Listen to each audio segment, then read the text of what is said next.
preventiva, para restringir também a prisão preventiva. Para isso tudo, bolsonarismo e lulismo voltam juntos. Até para lei que foi usada na primeira instância para condenar o humorista, votaram juntos, orientaram votos juntos no Congresso Nacional. Mas o que você faz no ano eleitoral?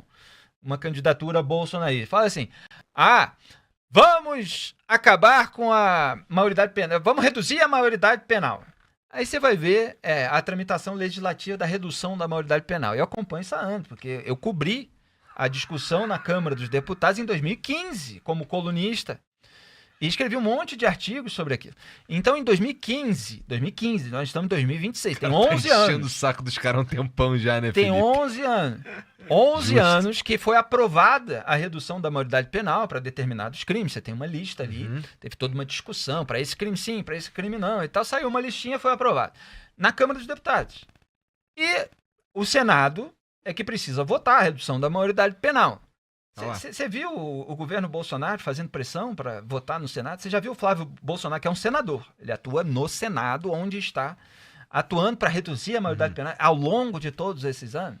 Não, você não viu, porque isso não interessava a eles. Interessava blindar contra a rachadinha, interessava reclamar do efeito do inquérito das fake news, que eles fizeram vista grossa lá no começo. Era isso. Vamos escolher então um nome supostamente liberal para agradar o mercado financeiro. Vamos juntar mais uma vez, mais um elemento, bota na lista aí, do bolsonarismo com o lulismo. Vamos votar a pauta da esquerda lulista sobre a misoginia. Vamos equiparar com o crime do racismo. Aí vai lá o Flávio Bolsonaro e vota a favor.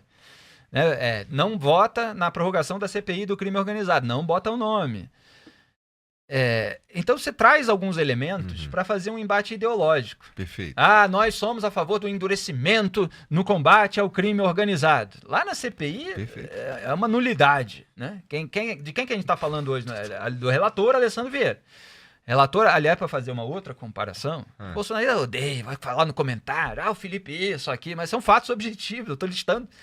O Alessandro Vieira, você pode discordar, mas o fato ele está apontando a sujeira dos ministros do STF, não tá? Não foi isso que ele fez hoje e tal? Pode discutir se deveria ser pela CPI do crime organizado, mas outro fato objetivo, ele está no Brasil ou nos Estados Unidos, Igor Coelho? O Alessandro Vieira, ele está no Brasil, né? E Eduardo Bolsonaro fez o quê? Foi para os Estados Unidos. Isso quando o PT fez um pedido. Quando o PT fez um pedido que nem sequer acabou sendo aprovado, né? Alexandre Ramagem fugiu lá e tal. Não. Tá preso. Mas esse tinha uma condenação, né? Não estou justificando só para fazer o diferencial, senão vão dizer, não falou isso. Então.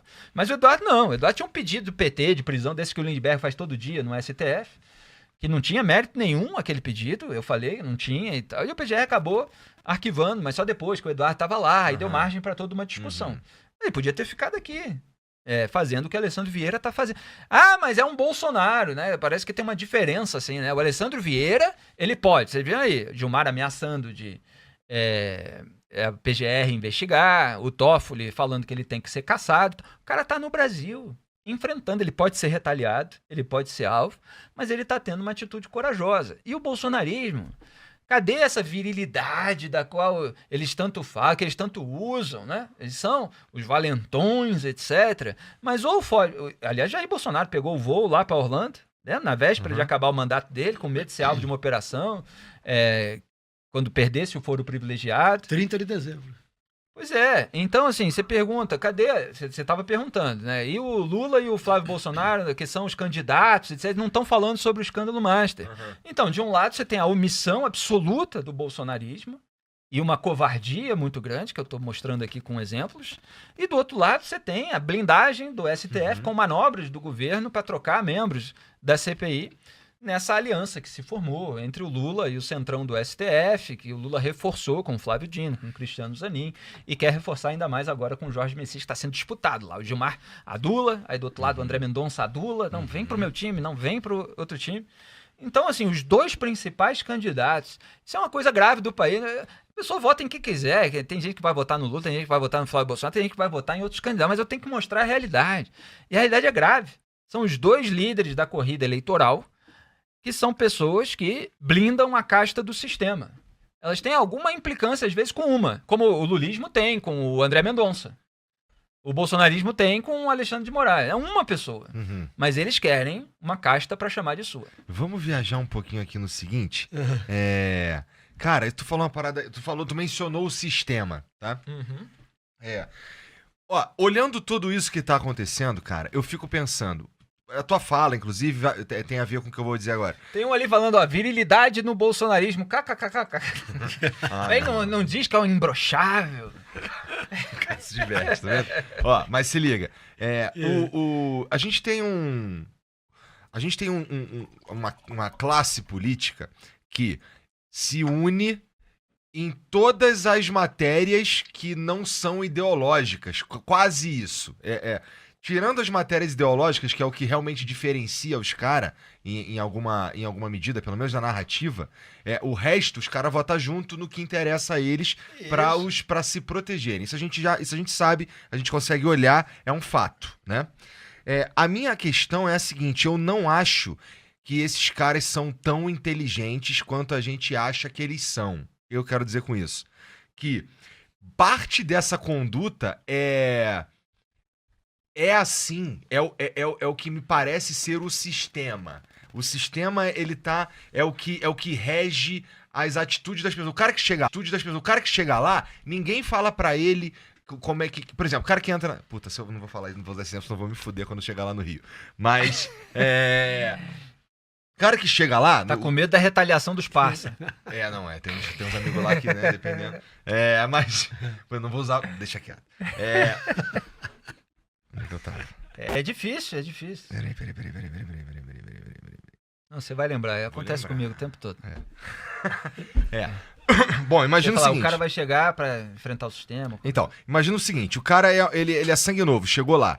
Ele chegou lá, as regras não ditas da coisa, elas ficam explícitas rápido. O cara vê os conchavos rápido, ele consegue ver é rápido. Então, o que eu tô propondo chamar de sistema é uma parada que é uma cultura, manja? A ponto de, do jeito que tá, mudar as peças, a menos que seja de uma vez, tem pouco efeito ir mudando devagarzinho, porque o sistema vai engolindo esses caras, o sistema é a cultura da coisa. Uhum. Então imagina que eu chego lá com uma puta pauta, eu quero mesmo defender o meu ponto ideológico e o caralho, não sei o quê.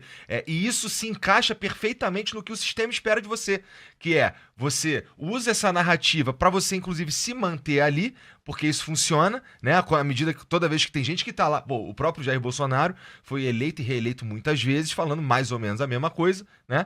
E é isso que os mantém ali. Agora, quando interessa se proteger, eu acho que intuitivamente... O que eu quero dizer, eu não acho que eles têm a organização necessária para fazer isso de forma coordenada. Me parece, eu chutaria que é muito mais cultural e intuitivo do que necessariamente